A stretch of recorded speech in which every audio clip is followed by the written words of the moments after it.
खुलुमबाय बेयो बड'लेण्ड इंखं टेलिभिजन दिनैनि रादाबखौ फरायदों आं रिंकु बसुमतारिया दिनैनि गाहाय रादाबफोराव दं प्रमद बर'आ क'क्राझार आरो चिराङाव फरायसुलिफोरनो स्कुटि रानदों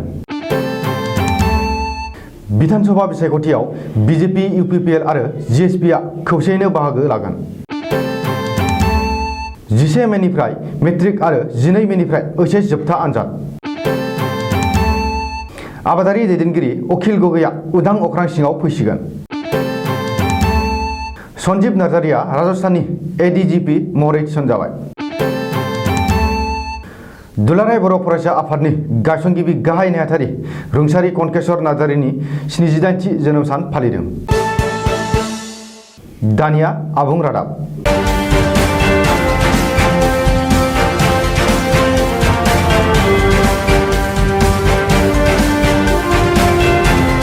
बिटिसिनि गाहाय प्रमद बर'आ दिनै प्रज्ञा भारती मावथांखिनि सिङाव फरायसालिफोरनो स्कुटि राननानै होदों क'क्राझार आरो चिरां जिल्लायाव गुबुन गुबुन बानजायनाय हाबाफारियाव फरायसालिफोरनो बिटिसिनि गाहाय प्रमद बर'आ स्कुटि रानदों क'क्राझार बिगियान फरायसालिमानि नीलकमल ब्रह्म नब्लाङाव बानजायनाय मोनसे सोरखारि हाबाफारिनि गेजेरजों ओइचएस जोबथा आनजादाव 60 एबा बेनि बांसिन जौखोन्दो लानानै उथ्रिसारनो हानाय फरायसालिफोरनो स्कुटि राननानै होयो मख'नो गोनांदि आसाम सोरखारनि सोलोंथाइ बिफाना प्रज्ञा भारती मावथांखिनि जोहै ओइचएस जोबथा आनजादाव 60 जौखोन्दोनि बांसिन नम्बर लानानै उथ्रिसार फरायसालिफोरनो डक्टर बानिकान्त काकति बान्था एबा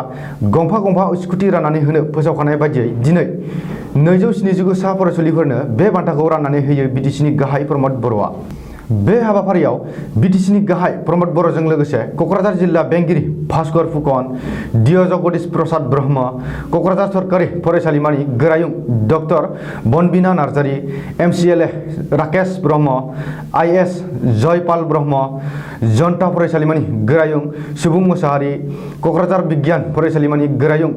आरएन सिंह लोगोसे गोबां मेलेमजिबिमोना बाहागो लायो मख'नो गोनांदि क'क्राझाराव फरायसालिफोरनो स्कुटि राननायनि उनाव बिटिसिनि गाहाय प्रमद बर'आ चिरां जिल्लानि सदर काजलगावआव फैयो आरो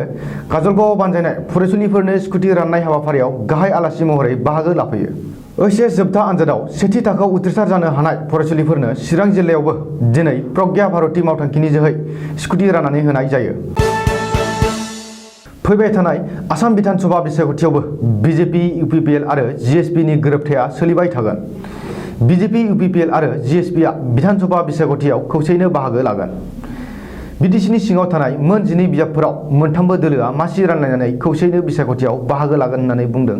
आसामनि गोहोगोरा मन्त्रि डक्टर हिमन्त बिश्व शर्माया मख'नो गोनांदि मैया क'क्राझारनि बड'फा नोगोराव आसाम रायजोआरि बिजेपिनि मोनसे दोलोआरि सावरायमेल जानानै थाङो बे सावरायमेलावनो बाहागो लानानै मन्त्रि डक्टर हिमन्त बिश्व शर्माया फैबाय थानाय विधानसभा बिसायख'थियाव बिजेपि इउपिपिएल आरो जिएसपिआ खौसेयैनो बाहागो लागोन होननानै खौरांगिरिनि सिगाङाव बुंदों मन्त्रि शर्माया बुंबावनाय बायदिब्ला बिटिसिआव भिसिडिसिनि बिसायख'थिखौ फैगौ 6 दाननि गेजेरावनो खुंफुंनाय जागोन बबेखानि आसाम सोरखारा बिटिसिनो 670 कौटिल' रां हरनो दंसै नाथाय बिटिसिनि लिएबिलिटिसआ 2300 कौटिनिबो बांसिन आरो बेफोरखौ माबोरै गोरोबहोगोन दासिमबो हमनो हायाखै होननानैबो मन्त्रि हिमन्त बिश्व शर्माया बुंदों 2021 मायथाइनि ओइचएसएलसि एबा मेट्रिक आनजाद आरो ओइचएस जोबथा आनजादनि खालारा थि जाबाय देग्लायनि मेट्रिक आरो ओइचएस जोबथा आनजादा फावसायबाय सिगां बोसोरफोरनि बायदि फेब्रुवारि आरो मार्च दानाव देग्लायनि मेट्रिक आरो ओइचएस जोबथा आनजादा जानाय नंला देग्लायनि मेट्रिक आनजादा 11 मे खालारनिफ्राय आरो ओइचएस जोबथा आनजादा 12 मे खालारनिफ्राय जागायगोन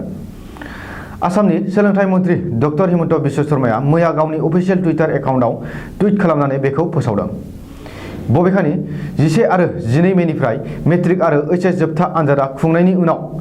7 जुलाइ खालि मेट्रिक आनजादनि रिजाल्ट आरो 30 जुलाइ खालि ओइचएस जोबथा आनजादनि रिजाल्ट फोसावनाय जागोन होननानैबो सोलोंथाइ मन्त्रि डक्टर हिमन्त बिश्व शर्माया टुइट खालामदों कृषक मुक्ति संग्राम समिति सुंद'यै केएमएसएसनि दैदेनगिरि अखिल गगैया उदां अख्रांनि सिङाव फैसिगोन गाबोन समफोरनि गेजेरावनो अखिल गगैया जोबथेसालिनिफ्राय उदां जानायनि लामायाव जोबथेसालिनिफ्राय उदां जानायनि उनाव आबादारि दैदेनगिरि अखिल गगैया फैगौ 7, 8 आरो 9 जानुवारि खालि खुंजानो गोनां रायजर दलनि जथुमायाव बाहागो लाफैगोन दिनै मोनसे खौरांगिरि मेल खुंनानै रायजर दलनि गाहाय लिंथुमगिरि भास्कर दे सयकियाया बुंदों बबेखानि भास्कर दे सयकेया खौरांगिरि मेलाव बुंनाय बादिब्ला उकिल गगैनि जामिननि हाबाफारिया बे समाव आबुं जाबाय। बिजिरसालिया बेखौ रिजार्भ खालामनानै दोनदों। साननैसोनि गेजेरावनो उकिल गगैया जोबथेसालिनिफ्राय उदां जानायनि लामायाव।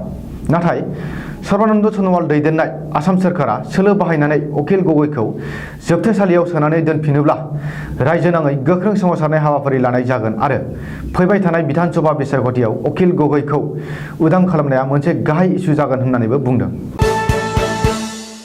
क'क्राझार जिल्लानि बेन्दोङाव थानाय गसाइगाव नोगोरनि साखाथिनि मोनसे सरासनस्रा नखराव जोनोम मोननाय सन्जीब नार्जारिया राजस्थानाव एडिशनेल डाइरेक्टर जेनेरेल अफ पुलिस सुंद'यै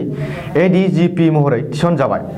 सन्जीब नार्जारिया राजस्थाननि एडीजीपी महरै थिसनजानाय खौरांखौ मोननायनि उनाव नखरजों लोगोसे रायजो नाङै गासैखौबो गोजोन होदों। मख'नो गोनांदि गोलाव समनिफ्रायनो सन्जीब नार्जारिया राजस्थान केडाराव गावनि सिबिथायखौ होबोगासिनो दंखायोमोन। गुबुन बोसोरफोरनि बायदिनो देग्लायबो रुंसारि कनकेश्वर नार्जारिनि 79थि जोनोम सानखौ मिरु दुलुराय बर' फरायसा आफाद क'क्राझार जिल्ला आरो रामफलबिल दख'रा एबसुनि हेफाजाबाव सेरफांगुरि गोजौ फरायसालिनि गेवलां गेलेग्रा फोथाराव सानसेनि मेहेरगोनां हाबाफारिजों फालिदों। हाबाफारि बायदियै आफादनि फिरफिलाखौ बिरहोयो मिरु एबसुनि आफादगिरि मानगोनां मुस्रि दिपेन बर'आ आरो रुंसारि मुसुखायाव बिबारखौ बावजेनो बिथांनिनो आंगो बिसि मुस्रिमा हिराबाई नार्जारिया। दिनैनि रादाबा एसेनोसै। गोजोन्थों।